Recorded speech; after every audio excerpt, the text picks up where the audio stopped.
राधे राधे दोस्तों, आपका स्वागत है हमारे चैनल आस्था डायरी ब्लॉग में।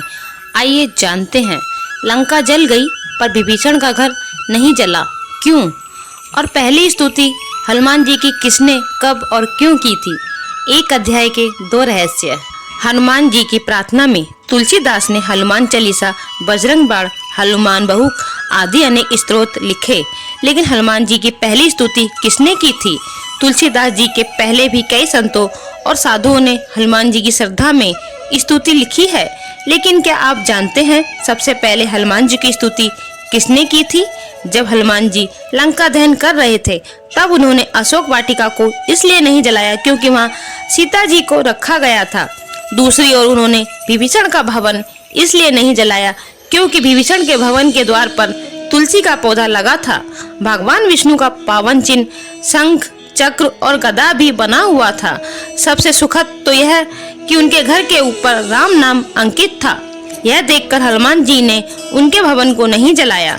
विभीषण के शरण याचना करने पर सुग्रीव ने श्री राम से उसे शत्रु का भाई व दुष्ट बताकर उनके प्रति आशंका प्रकट की और उसे पकड़कर दंड देने का सुझाव दिया। हनुमान जी ने उन्हें दुष्ट की बजाय शिष्ट बताकर शरणागति देने की वकालत की। इस पर श्री राम ने विभीषण को शरणागति न देने के सुग्रीव के प्रस्ताव को अनुचित बताया और हनुमान जी से कहा कि आपका विभीषण को शरण देना तो ठीक है, किंतु उसे शिष्ट समझना ठीक नहीं है।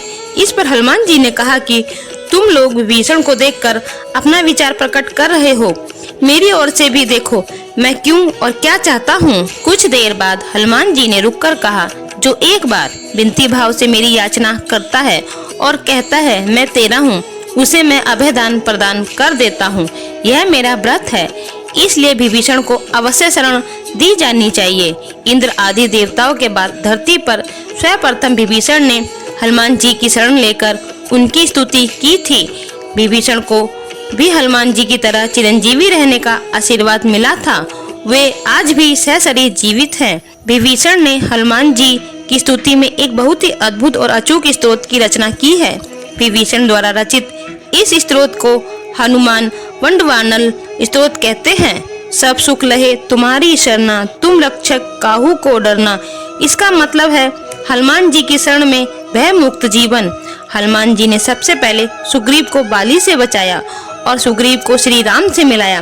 फिर उन्होंने विभीषण को रावण से बचाया और उनको भी श्री राम से मिलाया। हनुमान जी की कृपा से दोनों को ही भय मुक्त जीवन और राजपाट मिला। इसी तरह हनुमान जी ने अपने जीवन में कई राक्षस और साधु संतों को भय मुक्त और जीवन मुक्त किया है। अगर आप लोगों को मेरी ये स्टोरी अच्छी लगी हो तो मेरी स्टोरी को लाइक, कमेंट और शेयर कीजिएगा और मेरे चैनल को भी सब्सक्राइब जरूर कीजिएगा। बोलिए सियापति राम भक्त हनुमान जी की जय।